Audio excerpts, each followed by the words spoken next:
ನಮಸ್ತೆ. ಇವತ್ತು ನಾನು ನಿಮಗೆ Tally ERP9 ledger and under ರೂಪನ್ನು ಮಲ್ಟಿಪಲ್ಲಲ್ಲಿ ಹೇಗೆ ಕ್ರಿಯೇಟ್ ಮಾಡಬೇಕು ಅನ್ನೋದನ್ನು ಈ ಒಂದು ವಿಡಿಯೋದಲ್ಲಿ ತಿಳಿಸ್ಕೊಡ್ತಾ ಇದ್ದೀನಿ. ನೋಡಿ, ಇಲ್ಲಿ ನಾನಿರುವಂಥ ಲೆಡ್ಜರ್ ಆ್ಯಂಡ್ ಅಂಡರ್ ರೂಪನ್ನು ಆಲ್ರೆಡಿ ನಾನು ಒಂದು ಪ್ರಿಂಟ್ ತೆಗೆದು ಇಟ್ಕೊಂಡಿರ್ತೀನಿ. ಸೊ ಅದನ್ನು ನೋಡಿ ಇಲ್ಲಿ ಮಾಡ್ತಾ ಇರ್ತೀನಿ. ಸೊ ಆಲ್ರೆಡಿ ಇಲ್ಲಿ ಸ್ಲೋ ಮೂವ್ ಮಾಡ್ತಾ ಇದ್ದೀನಿ. ನೀವು ಕೂಡ ಇದನ್ನ ಫ್ಯೂಸ್ ಮಾಡಿಕೊಂಡು ಬರ್ಕೊಂಡು ಮಾಡಬೇಕಾಗತ್ತೆ. ಸೊ ಇಲ್ಲ ನಿಮ್ಮ ಹತ್ರ ಜೆರಾಕ್ಸ್ ಇದೆ, ಪ್ರಿಂಟ್ ತೊಗೊಳ್ತೀನಿ ಅಂದರೆ ಪ್ರಿಂಟ್ ತೊಗೊಂಡು ಇದನ್ನು ನೀವು ಎಂಟ್ರಿ ಮಾಡ್ಬೋದು. ಸೊ ನೋಡಿ, ಇಷ್ಟು ಲೆಡ್ಜರ್ ಆ್ಯಂಡ್ ಅಂಡರ್ ರೂಪನ್ನು ಮಲ್ಟಿಪಲ್ಲಲ್ಲಿ ಯಾವ ರೀತಿಯಾಗಿ ಎಂಟ್ರಿ ಮಾಡಬೇಕು ಅನ್ನೋದನ್ನು ಈಸಿಯಾಗಿ ತೋರಿಸ್ಕೊಡ್ತಾ ಇದ್ದೀನಿ. ಮುಂದಾಗಿ ವಿಡಿಯೋ ನೋಡ್ಕೊಬರೋಣ ಬನ್ನಿ. ನಾನಿಲ್ಲಿ ಕಂಪನಿ ಕ್ರಿಯೇಷನ್ ಮಾಡಿದ್ದೀನಿ. ಕಂಪನಿ ಕ್ರಿಯೇಷನ್ ಆದಮೇಲೆ ಗೆಟ್ ವೇ ಆಫ್ ಟ್ಯಾಲಿಗೆ ಬಂದಿದ್ದೀನಿ. ನೋಡಿ, ಇಲ್ಲಿ ಗೆಟ್ ವೇ ಆಫ್ ಟ್ಯಾಲಿಯಲ್ಲಿದ್ದೀನಿ. ಗೆಟ್ ವೇ ಆಫ್ ಟ್ಯಾಲಿಯಲ್ಲಿ ನಾನು ಅಕೌಂಟ್ಸ್ ಇನ್ಫೋಗೆ ಹೋಗ್ತಾ ಇದ್ದೀನಿ. ಅಕೌಂಟ್ಸ್ ಇನ್ಫೋದಲ್ಲಿ ನಾನು ಲೆಡ್ಜರ್ಸ್ ಅಂತ ಇದೆ ನೋಡಿ, ಇಲ್ಲಿ ಲೆಡ್ಜರ್ಸ್. ಸೊ ಈ ಲೆಡ್ಜರ್ಸಿಗೆ ಹೋಗಿದ್ದೀನಿ. ಸೊ ಲೆಡ್ಜರ್ಸಲ್ಲಿ ನಾನು ಮಲ್ಟಿಪಲ್ಲಲ್ಲಿ ಕ್ರಿಯೇಟಿಗೆ ಹೋಗೋದಿಲ್ಲ, ಆಲ್ಟರಿಗೆ ತೊಗೊತಾ ಇದ್ದೀನಿ. ಯಾಕೆ ಆಲ್ಟರಲ್ಲಿ ತೊಗೊತೀನಿ ಅಂದರೆ ನಮಗೆ ಕ್ಯಾಶ್ ಮತ್ತು ಪ್ರಾಫಿಟ್ ಆ್ಯಂಡ್ ಲಾಸ್ ಇವೆರಡೂ ಕೂಡ ಡಿಫಾಲ್ಟಲ್ಲಿ ಇರುವಂಥ ಎರಡು ಲೆಡ್ಜರ್ಗಳು. ಇದು ಆಲ್ರೆಡಿ ಇರುತ್ತೆ, ಆದ್ದರಿಂದ ನಾವು ಅದು ಬೇಕು ಅನ್ನೋ ಕಾರಣಕ್ಕೆ ಅದನ್ನು ಆಲ್ಟರಿಗೆ ಹೋಗಿ ತೊಗೋಬೇಕಾಗುತ್ತೆ. ತೊಗೊಂಡು ಈಗ ನಾವು ಕ್ರಿಯೇಟ್ ಮಾಡ್ತಾ ಹೋಗೋಣ.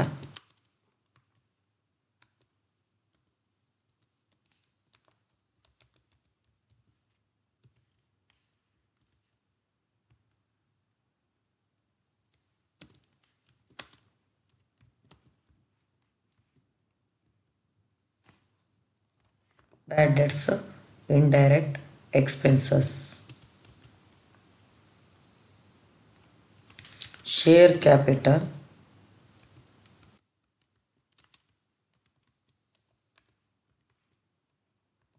ಅಂಡರ್ ಬಂದು ಕ್ಯಾಪಿಟಲ್ ಅಕೌಂಟ್. ನಿಮಗೆ ಅರ್ಥ ಆಗಲಿ ಅಂತ ಸ್ಲೋ ನಾನು ಎಂಟ್ರಿ ಮಾಡ್ತಾ ಇರ್ತೀನಿ, ನೋಡ್ಕೊಳ್ಳಿ.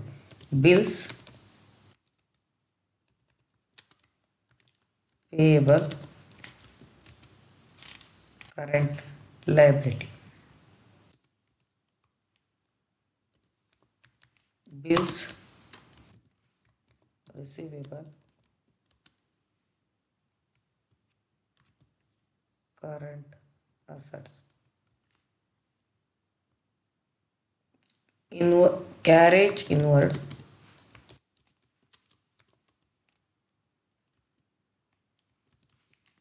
direct expenses,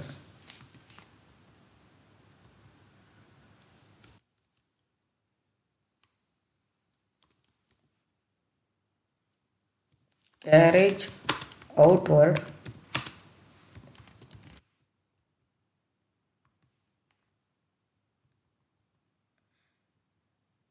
indirect expenses.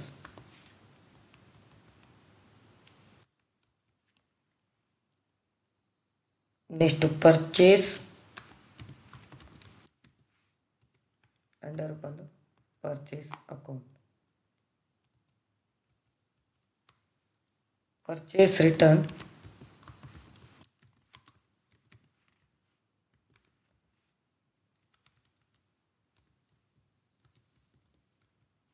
purchase account,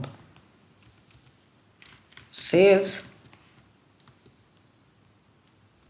account, sales return, sales account, drawings,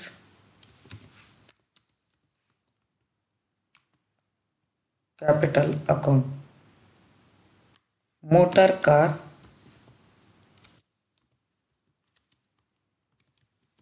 fixed assets,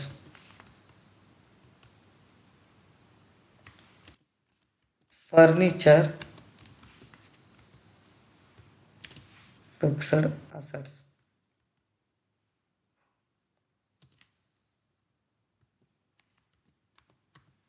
vehicle,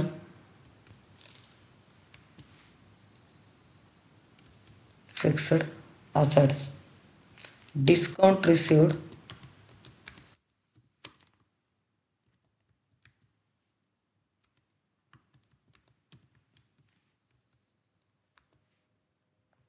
indirect income, discount paid,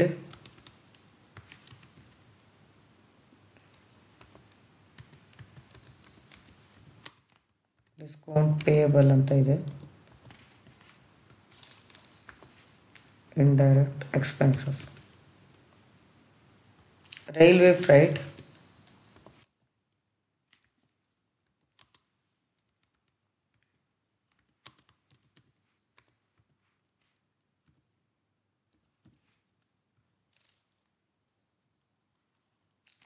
direct expenses. Wages, direct expenses, ದಿನನಿತ್ಯದ ಖರ್ಚುಗಳು ಅಂತ ಕರಿತೀವಿ. ಬ್ಯಾಡ್ ಡೆಟ್ಸ್, ಡೈರೆಕ್ಟ್ ಎಕ್ಸ್ಪೆನ್ಸಸ್ ಆಯ್ತದು, ಆಲ್ರೆಡಿ ಎಂಟ್ರಿ ಮಾಡಿದ್ದೀನಿ. So next depreciation, indirect expenses. Rent, monthly ಕಟ್ಟುವಂಥದ್ದು. ಇವೆಲ್ಲ ಏನು monthly ಖರ್ಚಾಗುತ್ತೆ ಇದೆಲ್ಲವನ್ನೇ ಇಂಡೈರೆಕ್ಟ್ ಎಕ್ಸ್ಪೆನ್ಸಸ್ಸಲ್ಲಿ ನೀವು ಎಂಟ್ರಿ ಮಾಡಬೇಕಾಯ್ತು. Next opening stock,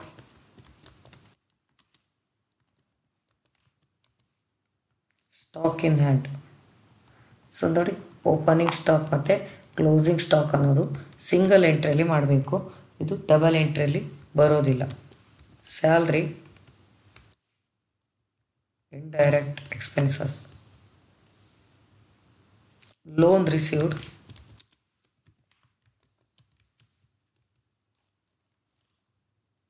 loan liability.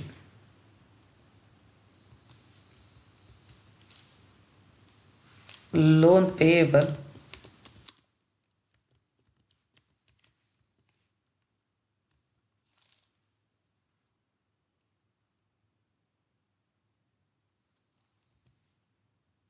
Loan advance and assets.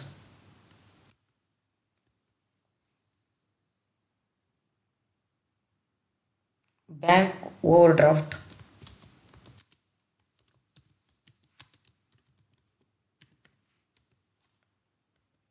Bank OD account. Post and Telegram,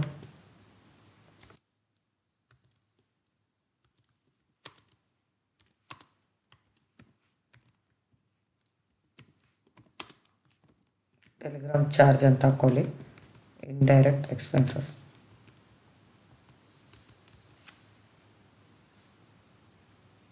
commission received,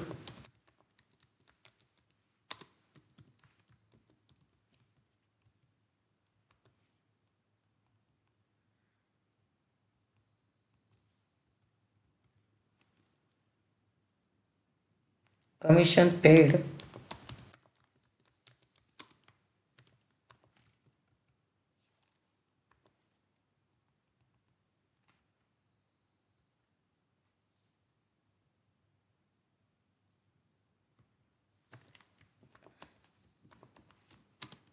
printing and stationery,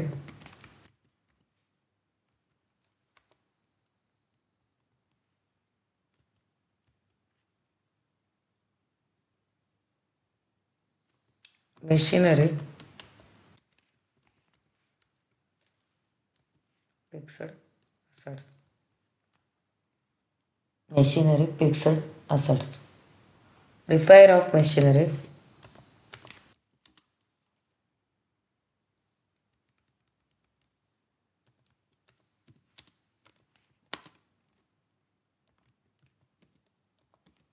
machinery ರಿಪೇರಿಗೆ ಖರ್ಚು ಮಾಡುವಂಥ ಹಣ indirect expenses.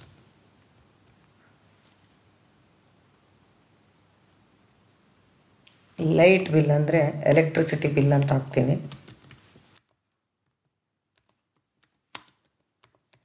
Electricity bill, indirect expenses.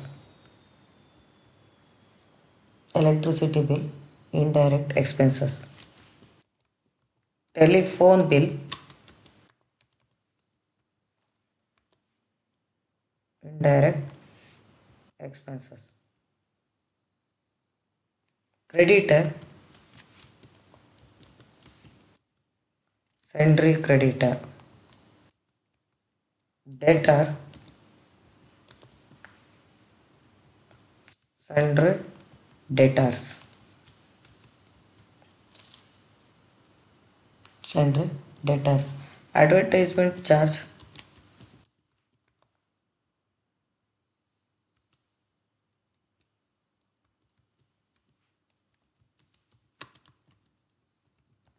indirect expenses. ತಿಂಗಳ ಖರ್ಚು ಮಾಡೋದು ಇಂಡೈರೆಕ್ಟ್ ಎಕ್ಸ್ಪೆನ್ಸಸ್ಸು, ಡೈಲಿ ಖರ್ಚು ಮಾಡೋದು direct expenses. Daily ಬಂದರೆ ಡೈರೆಕ್ಟ್ ಇನ್ಕಮ್, ಮಂತ್ಲಿ ಬಂದರೆ ಇಂಡೈರೆಕ್ಟ್ ಇನ್ಕಮ್. ಆಯಿತಾ? Building,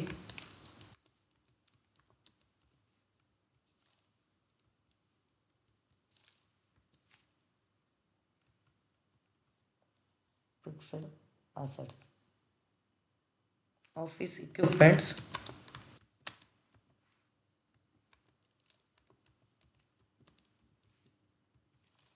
fixed assets. Deposit in share,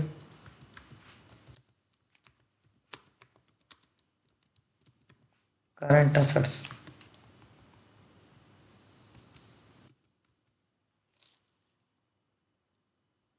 Next, interest on bank loan,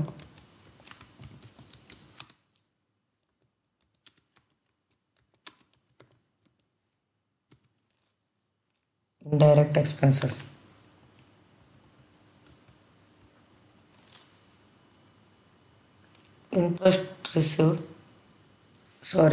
interest on bank loan ಬಂದು current liability, ಅಂದರೆ ಹೊಣೆಗಾರಿಕೆ ಕೊಡಬೇಕಲ್ವ ನಾವು. ನೆಕ್ಸ್ಟ್ ಬಂದು interest received,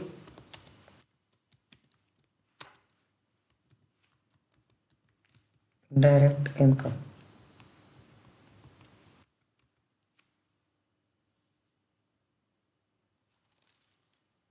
next donation,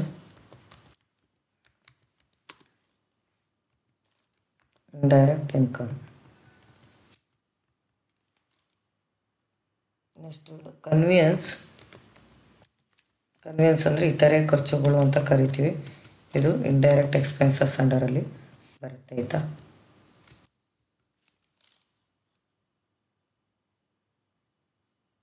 custom duty,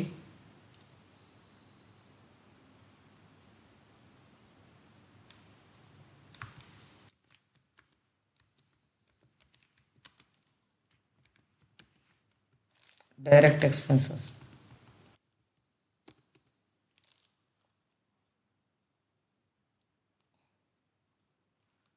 ಆಮೇಲೆ laptop ಇರ್ಬೋದು, ಆಫೀಸ್ ಲೈಟ್ ಇರ್ಬೋದು, ಲ್ಯಾಂಡ್ ಆ್ಯಂಡ್ ಬಿಲ್ಡಿಂಗ್ ಇರ್ಬೋದು, ಇವೆಲ್ಲ ಫಿಕ್ಸ್ಡ್ ಅಸೆಟ್ಸಲ್ಲಿ ಬರುತ್ತೆ. ಕ್ಲೋಸಿಂಗ್ ಸ್ಟಾಕ್ ಮತ್ತು ಓಪನಿಂಗ್ ಸ್ಟಾಕಿನ ಹ್ಯಾಂಡಲ್ಲಿ ಬರುತ್ತೆ.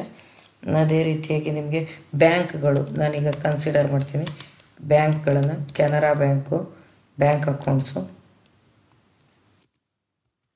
SBI ಬ್ಯಾಂಕು, ಇವೆಲ್ಲವೂ ಕೂಡ ಬ್ಯಾಂಕ್ ಅಕೌಂಟ್ಸ್. ಎಲ್ಲ ಬ್ಯಾಂಕ್ಗಳು ಕೂಡ ಬ್ಯಾಂಕ್ ಅಕೌಂಟ್ಸ್ ಅಂಡರಲ್ಲಿ ಎಂಟ್ರಿ ಮಾಡಬೇಕು ನೀವು. Water bill,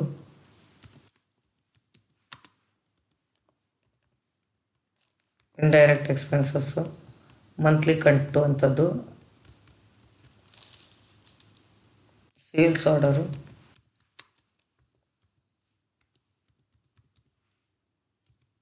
sales account, purchase order, order ಬಂದು purchase account,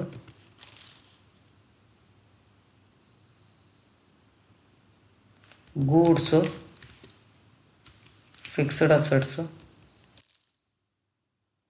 TDSಸು, duties and taxes, GST, duties and taxes,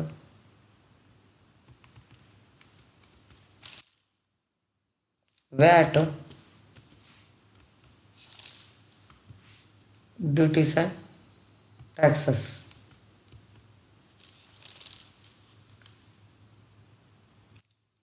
ಆಯಿತಾ? ಇದೇ ರೀತಿಯಾಗಿ ಸಾಧಾರಣವಾಗಿ ನಮ್ಮದು 100ಕ್ಕೂ ಹೆಚ್ಚು ನಾವು ಲೆಡ್ಜರ್ ಆ್ಯಂಡ್ ಅಂಡರ್ ರೂಪಿಸಿರುತ್ತೆ.